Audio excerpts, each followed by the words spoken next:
explicaremos acerca del primer capítulo del libro La nueva biología de la mente, escrita por el premio Nobel Eric Kandel.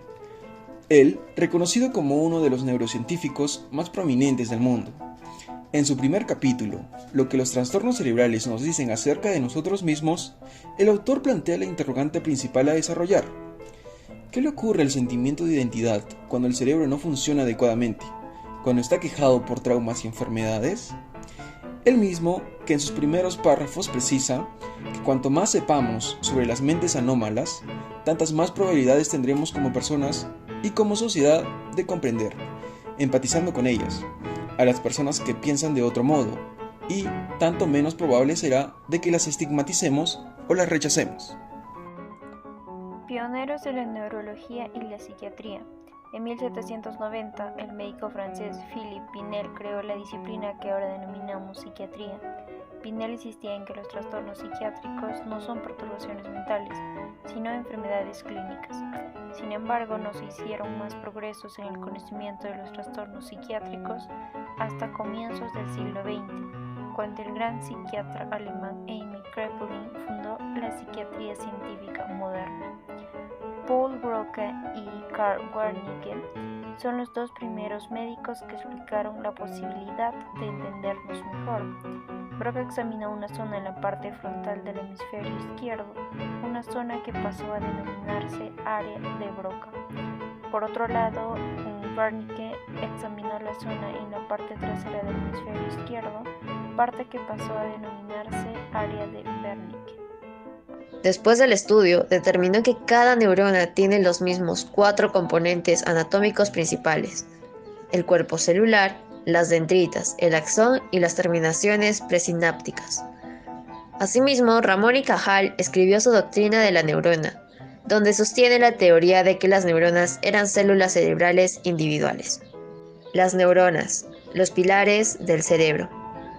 El descubrimiento del médico Camillo Golgi en 1873 al inyectar nitrato de plata en el tejido cerebral fue aprovechado por Santiago Ramón y Cajal, quien aplicó el mismo método al tejido cerebral de animales recién nacidos, para así realizar su estudio. Los 4 principios de la doctrina de la neurona de Ramón y Cajal: la neurona, la sinapsis, especificidad conectiva y la polarización dinámica. Ramón y Cajal investigó sobre cómo funciona el sistema nervioso gracias a su intuición científica. Golgi por su método y Ramón y Cajal por utilizarlo para determinar la estructura y función de las neuronas. Se dice que las neuronas necesitan comunicarse con otras neuronas y con el resto del cuerpo para que el cerebro funcione. En 1928, Edgar Adrian descubrió uno de los numerosos conjuntos de axones que tenía un conejo en el cuello anestesiado. Realizando numerosas pruebas a este animalito, se obtuvo un ruido seco. Era una señal eléctrica, un potencial de acción que es la unidad básica de la comunicación neuronal. Adrian estaba escuchando el lenguaje de las neuronas. Enfoques modernos de los trastornos cerebrales. Esta actitud moderna se debe a 3 adelantos científicos. El primero fue la aparición de una genética de los trastornos psiquiátricos y adictivos, liderada por Franz Kallmann. El segundo adelanto fueron las imágenes cerebrales, que han empezado a demostrar que los diversos trastornos psiquiátricos afectan a distintos sistemas del cerebro. El tercer adelanto fue el desarrollo de modelos de enfermedades animales. La división entre psiquiatría y neurología. Durante mucho tiempo, los trastornos psiquiátricos o de adicción fueron considerados esencialmente distintivos de las alteraciones neurológicas. Muchos psiquiatras consideraban que el cerebro y la mente eran entidades independientes. Los psiquiatras no llegaron a comprender que el estudio de los circuitos eléctricos servía para explicar la complejidad del comportamiento humano y de la conciencia. La genética. El cerebro es un órgano del cuerpo y, al igual que todas las estructuras biológicas, está compuesto de genes que lo regulan.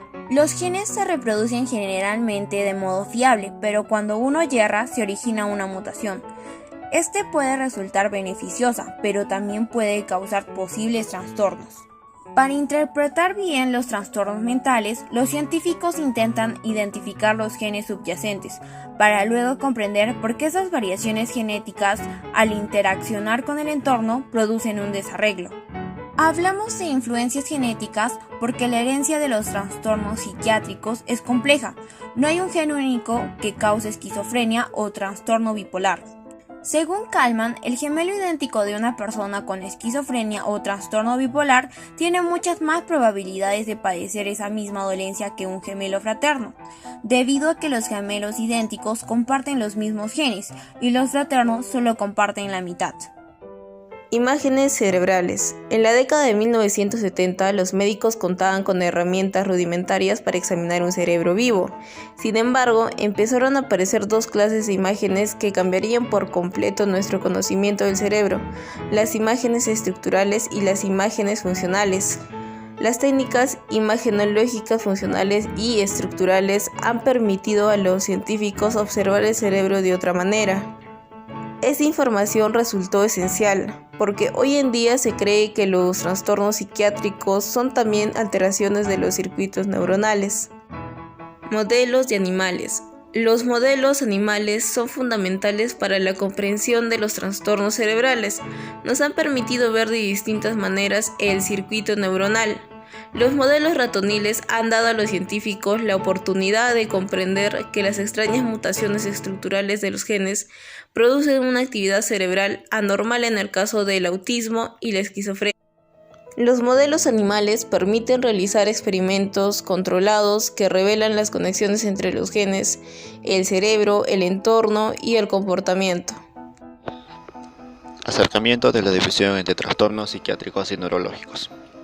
Diversos estudios estaban empezando a demostrar que algunas enfermedades que producen diferentes síntomas sobreviven de la misma manera, esto es, que comparten un mecanismo molecular análogo.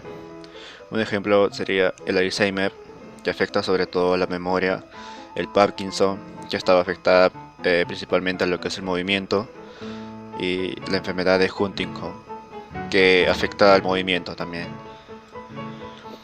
¿En qué se diferencian los trastornos psiquiátricos de los neurológicos? Los trastornos neurológicos tienden a producir un comportamiento poco común o una fragmentación del comportamiento de elementos constitutivos, tales como los movimientos inusuales de la cabeza o los brazos, o la pérdida del control motor. Y por el contrario, los principales trastornos psiquiátricos suelen caracterizarse por exageraciones del comportamiento cotidiano. La segunda diferencia viene a ser que esta reside en nuestra capacidad de observar auténticos daños físicos en el cerebro.